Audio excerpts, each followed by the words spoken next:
여호와께서 내게 주시는 땅에 이르러 그 땅을 차지하고 거주할 때에 만일 우리도 우리 주위의 모든 민족들 같이 우리 위에 왕을 세워야겠다는 생각이 나거든.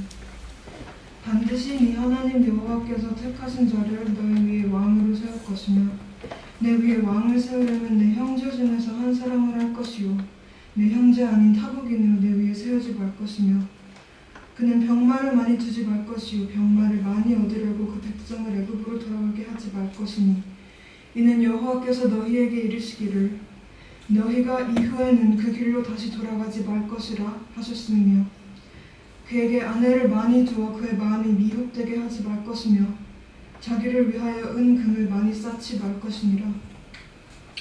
그가 왕위에 오르거든 이 율법서의 등사본을 레위 사람 제사장 앞에서 책에 기록하여 평생에 자기 옆에 두고 읽어 그의 하나님 여호와 경외하기를 배우며 이 율법의 모든 말과 이 규례를 지켜 행할 것이라.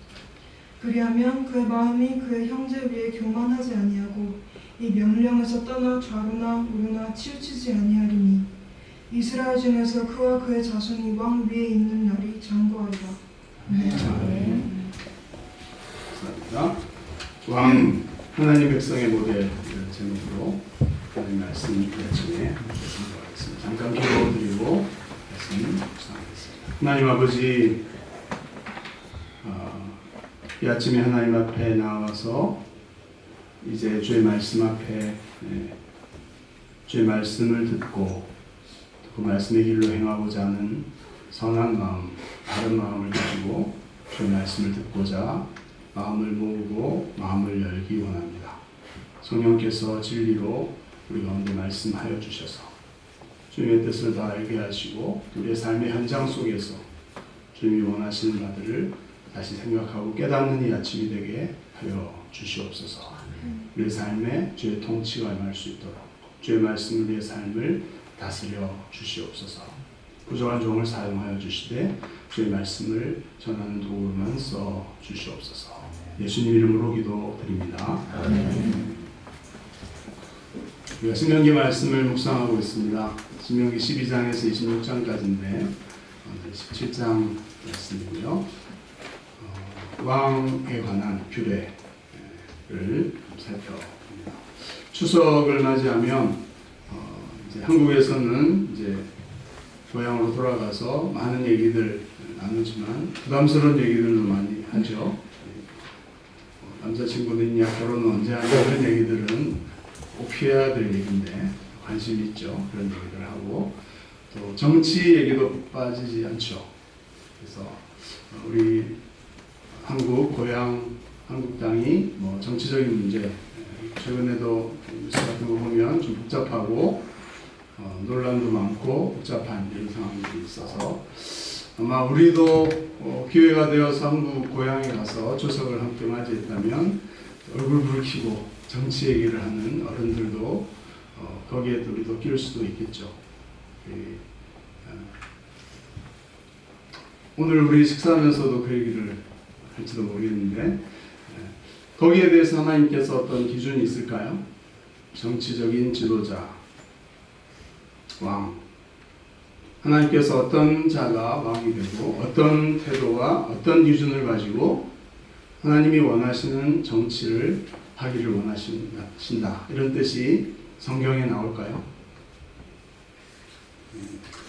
3,500년 전, 2,000년 전 얘기가 아니라 오늘 21세기를 살아가는 우리에게도 그 말씀은 유효하고 여러 가지 정치 얘기를 하면서 그 이데올로기적 성향이나 자기가 좋아하는 스타일 이런 것들을 가지고 정치적 입장을 주장하는 것이 아니라 우리가 믿는 하나님께서 원하시는 바른 기준과 바른 정치 그런 것들이 어떤 것인지를 얘기할 수 있는 싸워서 이기자 이런 얘기가 아니라 우리 속에서 먼저 이런 것이 하나님이 원하시는 정치라고 하는 것의 권위라고 하는 것의 기준이 되고 그 기준에 비춰봤을 때 이것이 더 나은 선택이고 이것이 바른 길인 것 같다. 이렇게 이제 누가 굳이 물어본다면 얘기할 수 있는 그런 기준들이 우리에게 정립되어 있어야 될 줄 압니다.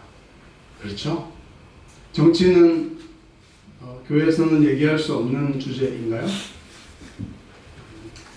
그렇게 얘기할 수 없습니다. 신정정치 시대는 아니지만 신정국가는 하나님이 다스리는, 왕이 되어서 다스리는 나라는 분명히 아닙니다. 그렇지만 우리가 고백하는 것처럼 하나님이 온 우주의 역사에 모든 민족의 왕이시라면 하나님께서 통치하시는 그 방식과 기준을 가지고 어떻게 다스릴 것인가, 어떤 것이 더 옳고 바른 것인가 하는 기준은 분명히 있을 것이고, 그것은 성경에서 우리가 찾아볼 수 있어야 되고, 그것을 가지고 세상의 정치를, 또 정치인들을, 그들은 집단들과 정책들을 평가하고 판단할 수 있어야 될 것 같습니다. 그렇죠? 성경에 과연 그런 것이 나올 수 있을까요? 오늘 말씀에 한번 찾아보기를 원합니다. 자꾸 정치 얘기만 하는 것 같지만 가정에도 정치가 있고, 교회도 정치가 있고, 우리 직장에도 정치가 있죠. 개인이 아닌 다양한 사람들이 다양한 요구와 의견과 주장을 가진 그 집단들이 어떻게 통합되고 하나가 되고 함께 뜻을 모아서 더 나은 모습으로 공동체를 세워가고 이끌어갈 것인가 하는 것들은 있습니다. 가정도 혼자 사는 분은 상관없겠지만 결혼하고 부부가 되고 하면 어떤 의견 차이를 어떻게 극복할 것인가, 어떻게 통합하고 어떻게 의견을 모아갈 것인가, 어떤 방법으로. 독재적인 정치가 가정에 있을 수도 있고요. 민주적이고 정말 함께 뜻을 모으고 어떤 결정에 대해서 온 가족이 기뻐할 수 있는 그런 방식으로 가정을 이끌어가는 리더도 있을 것입니다. 그런 것이 정치라고 한다면 우리는 과연 어떤 모습으로 무엇을 향해 이렇게 질문해 볼 수 있어야 되고 답을 알고 있어야 되겠습니다. 그래야 가정도, 교회도, 우리가 속한 직장도, 우리가 속한 나라도 그런 방식에서 나아갈 수 있겠죠. 오늘 말씀을 살펴보면서 그런 생각들을 좀 정리해 보면 좋겠다 싶습니다. 자, 오늘 말씀 보면 14절에 나오죠. 내가 내 하나님 여호와께서 내게 주시는 땅에 이르러 그 땅을 차지하고 거주할 때에 만일 우리도 우리 주위의 모든 민족들 같이 우리 위에 왕을 세워야겠다는 생각이 나거든. 모세는 이렇게 17장 14절에서 왕을 세우려고 할 때, 여기가 지금 어디입니까? 모압 평야, 모압 평지이고 요단강을 건너면 이제 가나안 땅이 되는데 거기 들어가서 살 때에 너희도 이웃 나라들처럼 왕을 세워야겠다는 생각이 나면 어떻게 해라, 이렇게 말하고 있습니다. 자, 여기서 전제는 무엇입니까? 왕을 세우는 이스라엘을 향한 하나님의 뜻은 왕정이 절대적인 하나님의 뜻은 아니었다. 왕을 세우는 왕의 직제, 왕이라는 직분을 가진 자를 세우는 제도, 정치적인 제도가 절대적이고 필수적인 것은 아니었다 라고 할 수 있겠죠. 만약에 왕을 세우려는 마음이 들거든 이렇게 해라, 이렇게 안 들 수도 있잖아요.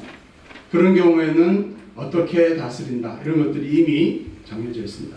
여러분 우리가 17장 중간만 봤지만 16장 뒷부분부터 나오고 있는 말씀이 있죠. 우리 절기에 관한 얘기가 16장 17절에서 끝나고 18절에 보면 내 하나님 여호와께서 내게 주시는 각성에서 내 지파를 따라 재판장들과 지도자들을 둘 것이요 그들은 공의로 백성을 재판할 것입니다. 이렇게 나와 있습니다. 그래서 재판장이 어떻게 언제 어디서요?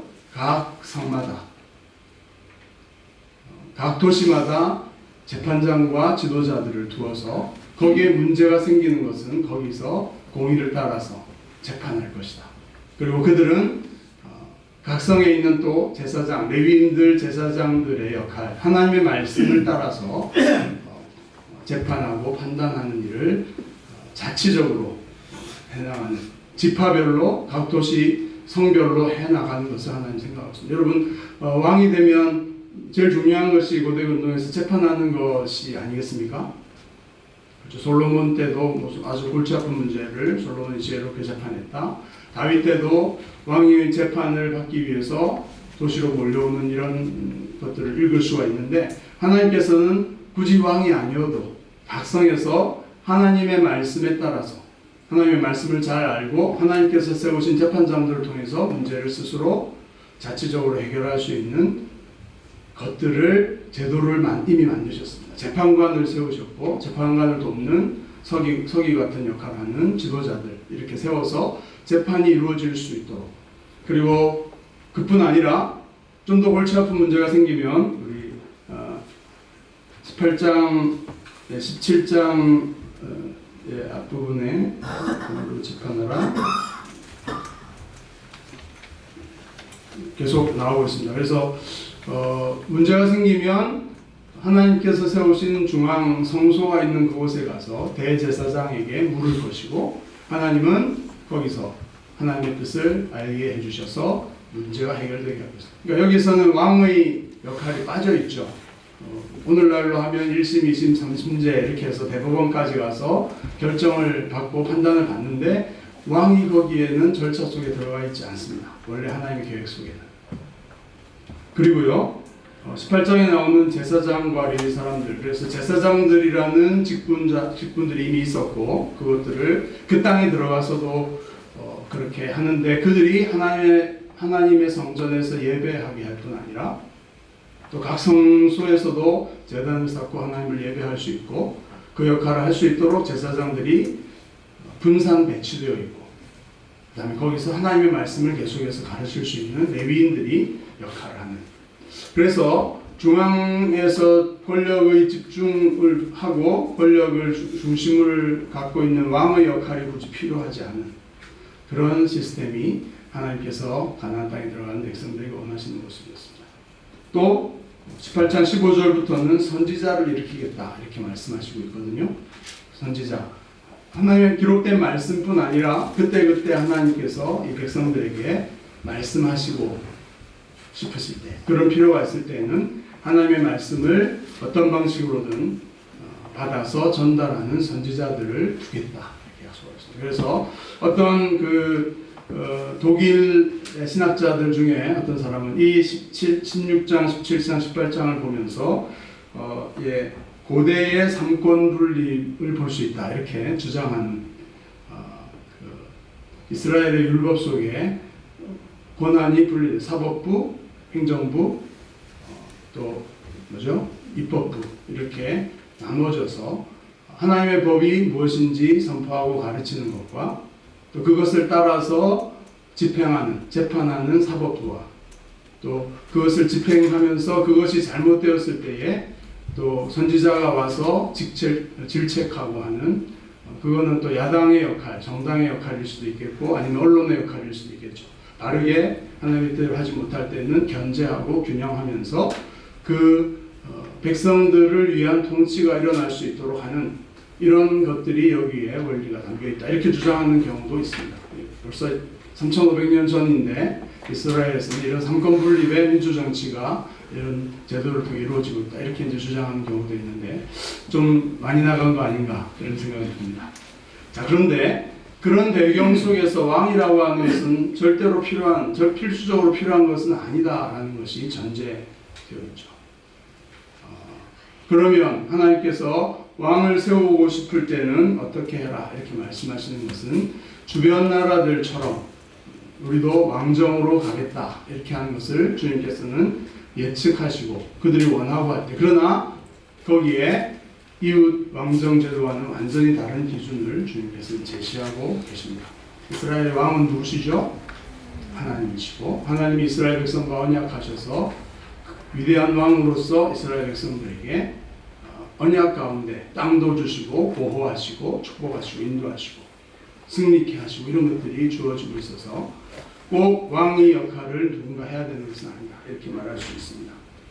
그래서 사무엘도 진짜 사사기 시대가 마치고 사무엘이 마지막 사사였는데, 사무엘의 아들들이 사사로 세우려고 했더니 뇌물도 받고 정의롭게 하지 못하는 것, 그래서 백성들의 대표가 와서 우리에게도 왕을 세워달라 이렇게 말합니다. 그래서 사무엘이 되게 마음 상하여 하죠. 하나님의 왕 되심을 부정하고 인간적인 왕으로 가려고 한다 하면서 그것에 대한 반대하는 경고의 말들을 하고 있습니다. 사무엘상 8장에 보면, 왜냐하면 고대 분동의 왕의 이 전제적인 정치의 모습들이 다시 이스라엘 땅에도 도입되고 그대로 나타날 것이다. 이것을 경고하고 있는 것이죠. 그 내용을 보면 그가 왕을 세우게 되면 그가 너희 아들들 데려다가 자기의 신하와 부하들을 삼을 것이고 딸들을 데려다가 일을 시킬 것이고 하나님이 받으실 그 11조를 왕이 대신 걷어가지고 자기가 원하는 국세죠. 땅에 대한 세금을 받아서 자기가 원하는 사람들에게 줄 것이고 결국 너희는 그 왕의 종이 되고 말 것이다.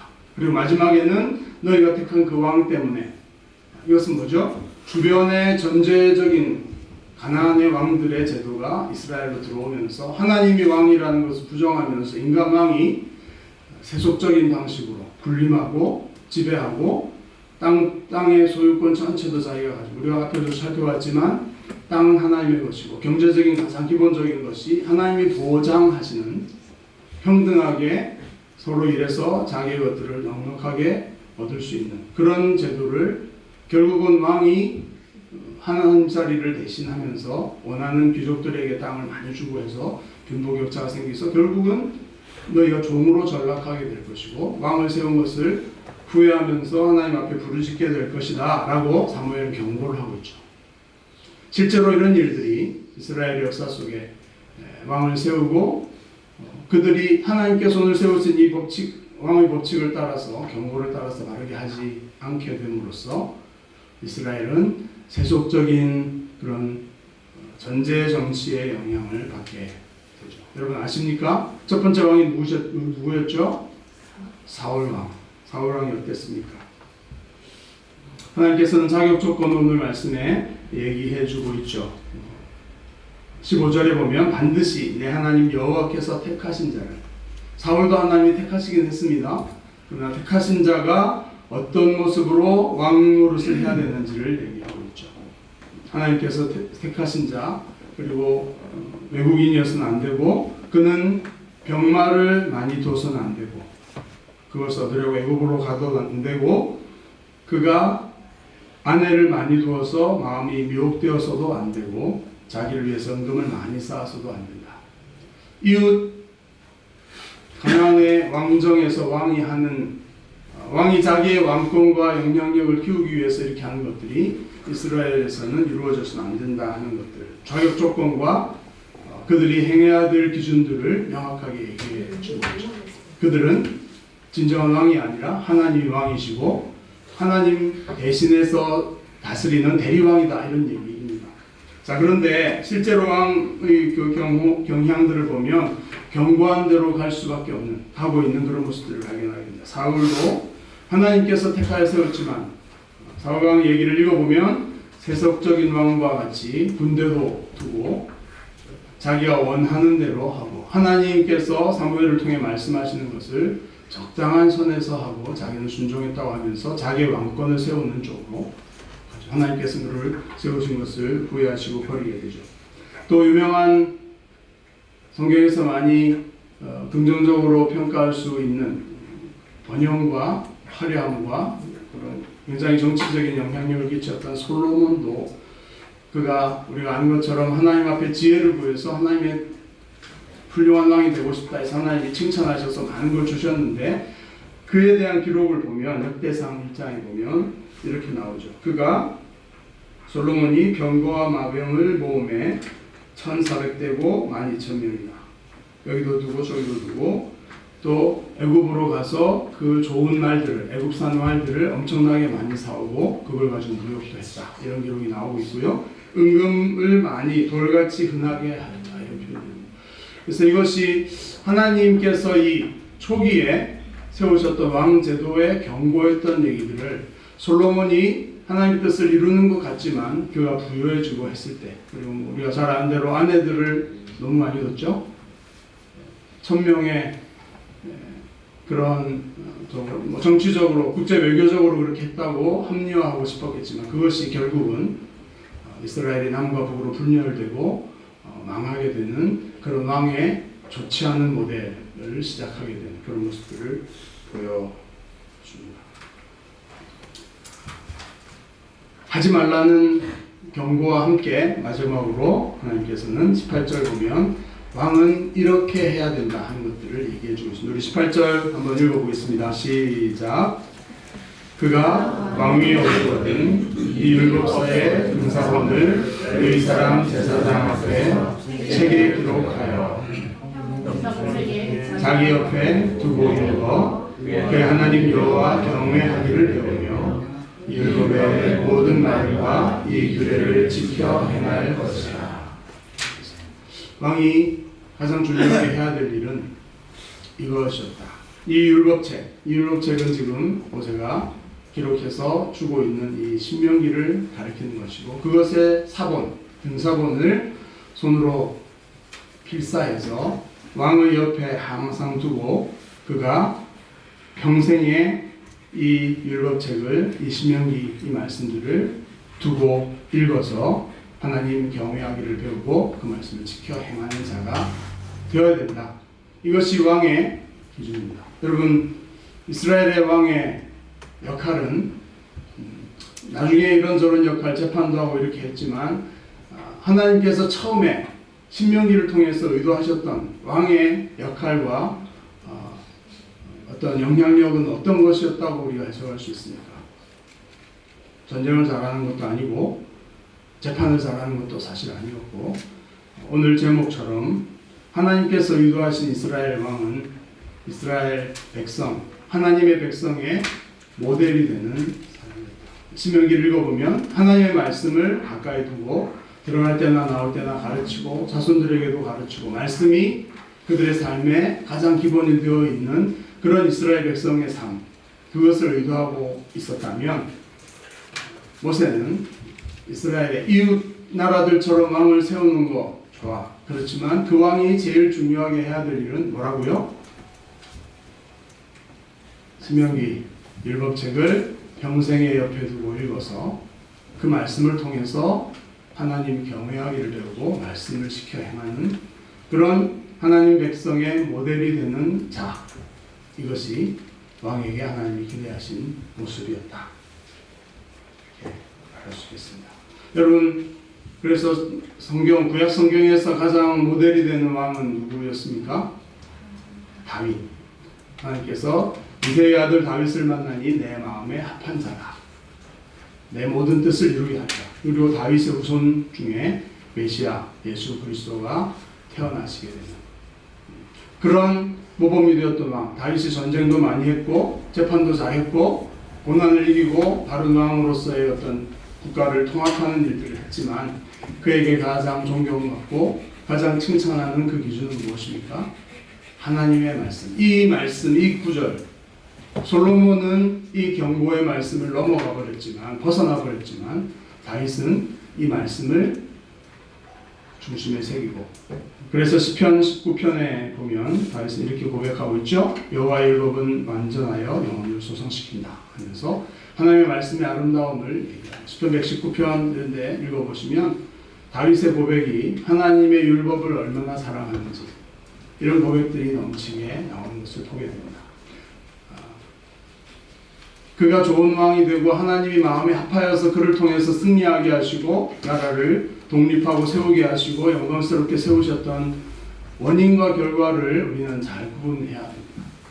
그는 하나님 앞에서 이 말씀을 귀히 여기는 왕이 되었기 때문에 하나님께서 그와 함께 하시고 사용하는 왕이 될 수 있었다, 이렇게 말할 수 있겠죠.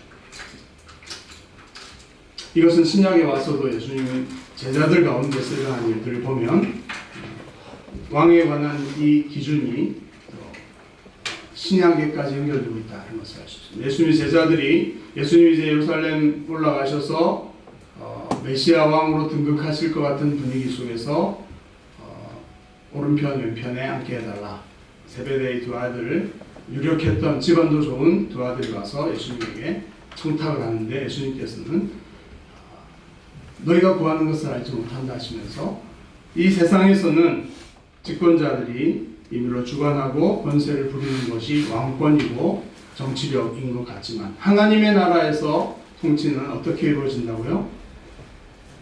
으뜸이 되고자 하는 자는 종이 되어야 되고, 크고자 하는 자는 섬기는 자가 되어야 된다. 그렇게 하면서 예수님께서 이렇게 말씀하시죠. 자기 목숨을 인자해 온 것은 섬김을 받으려 함이 아니라 섬기려 하는 것이고, 자기 목숨을 많은 사람의 대속물로 주려 합니다. 예수님께서 진정한 왕이 되셨던 것도 예수님께서 하나님의 말씀을 통해서 하나님을 너무나 잘 알고 있었고요. 또 하나님께서 왕에게 기대하셨던 바, 백성들을 위한 섬김, 사랑, 실제적인 섬김과 낮아짐을 통해서 백성들을 복되게 하는 그런 삶을 사셨던 왕이 되셨기 때문입니다. 그리고 가장 극단적으로는 오늘 말씀하신 것처럼 자기 목숨을 백성들을 대신해서 대속물로 내어주신 십자가의 자기 희생, 가장 필요한 부분에 자기의 생명을 내어주어서 사람들의 필요를 섬겨주셨다. 그 죽으심 때문에 하나님께서는 그를 살리셔서 모든 이름 위에 뛰어난 왕으로 세우셨다. 여러분, 하나님께서 하나님의 아들이시니까 예수님은 그냥 바로 세우신 것이 아니었다는 사실을 우리는 보아야 합니다. 예수님께서 사람이 되셨고 자기 목숨을 십자가에서 내어주심으로써 극단의 섬김을 행하는 자가 되어주셨기 때문에 하나님께서 그를 왕으로 세우셨다. 이런 것들을 보여주죠. 그래서 구약에 나오는 이 왕, 하나님의 말씀을 가장 잘 알고 그 말씀대로 모델로서 행하는 자, 그에게 어떤 고난이 주어진다 할지라도 그것을 위해 자기를 위해 전제 군주로서 사용하는 것이 아니라 신명기에 나오는 어떤 말씀들입니까? 우리가 쭉 살펴본 것처럼 가난한 자들, 객과 과부들이 억울함을 당하지 않도록 왕이 자기의 권한을 사용해서 그들을 돌보고 하나님의 관심이 있는 그곳에서 섬기고 그들이 함께 복을 공평하게 평등하게 누릴 수 있도록 조정하고 역할하는 그런 왕으로서의 모습이 되겠죠. 하나님의 율법을 그렇게 즐거워할 수 있다면 그 말씀대로 그것이 이 땅에 실현될 수 있도록 권한을 사용하는 것, 거기에 주님의 관심에 초점이 있었다. 이렇게 말할 수 있습니다. 자, 그렇다면 오늘날 우리에게 처음에 서두에 말씀드린 것처럼 우리 가정에, 우리 교회에, 우리의 직장 속에, 우리의 사회와 국가 속에서 어떤 자가 왕이 되어야 한다. 이렇게 신명기는 얘기하고 있는 것으로 우리는 어떻게 결론 내릴 수 있습니까? 가정에서 가장이 정말 하나님께서 인정하시고 제대로 된 통치와 그 권세, 권위가 있는 그런 가장이다. 하나님이 인정하신다면 이 말씀에 비춰보면 어떤 자여야 될까요? 그 집안에서 가장 신앙이 좋은 사람이 가장이 되어야 된다. 가장이 되셨다면 가장 신앙이 좋은, 구체적으로 말하면 옆에 성경 말씀을 늘 두고 읽으셔서 하나님의 뜻이 무엇인지를 가장 잘 알고 하나님과 가장 소통하는 사람이 우리 집안의 가장이 되어줘야 된다. 이런 얘기를 하고 결론 내릴 수 있겠습니까? 자, 그러면 내가 가장이라고 생각되시는 분 가슴에 한번 손을 얹어보시고 내가 어떤 가장인가, 어떤 왕인가 우리 집에서 왕이 되고 싶죠. 예. 집에 오면 온 신하들이 나와서 환영해주고 얼마나 힘드셨냐고 안마해주고 예, 맛있는 거 대접해주고 잠자리 깔아주고 왕 대접을 받고 싶으십니까? 그거는 세속적인 전제군주의 모습이고 그런 왕 노릇하기 원하시면 하나님이 통치하시는 가정으로 되기가 힘들죠. 여러분, 우리가 괴로운 이유는 우리 집안에 그런 왕들이 그런 전제군주를 꿈꾸면서 그렇게 노릇하려고 하기 때문에 우리가 괴로운 거죠. 우리가 종이 되는 것인데 진짜 좋은 가장은 누굽니까? 예수님처럼 종이 되는 하나님의 마음을 가지고 섬기고, 저도 예외일 수 없기 때문에 되게 제가 뱉은 말을 분명히 공격을 당할 텐데 조심해야 되지만 하나님의 말씀, 우리 교회도 마찬가지입니다. 교회 누가 지도자가 되고 어떤 결정하고 어떤 권위를 가지고 교회의 방향을 이끌어 나갈 지도력을 갖춰야 될까요? 그는 어떤 사람이어야 할까요? 법이나 어떤 우리 장로교회이기 때문에 장로교회에서는 굉장히 민주적인 절차가 보장되어 있는 제도 중에 하나입니다. 칼빈이라는 개혁자가 성경에서 교회가 어떻게 되나, 물론 가톨릭의 어떤 중앙 집권적인 이런 것과 반발하는 정치적인 것들도 사실 있었거든요. 그래서 회중이 뽑는 교회 지도자, 장로, 엘더가 또 말씀을 가르치는 엘더, 장로와 함께 연합해서 당회, 구성하고 거기에서 민주적 절차를 통해서 의논하고 의견이 안 맞을 때는 표결에 붙이고 이렇게 해서 결정하고 그래서 그런 종교개혁의 어떤 장로회라고만 할 수 없고 개혁주의적인 그런 제도가 사실 영국에 들어와서 의회까지 순교도 혁명을 통해서 의회 민주주의가 시작되었고 왕까지 죽이는 처형시키면서 국민들의 의사가 반영될 수 있도록 하는 쉽게 말하면 왕이 법 위에 있는 것이 아니라 고대 근동의 전제국가처럼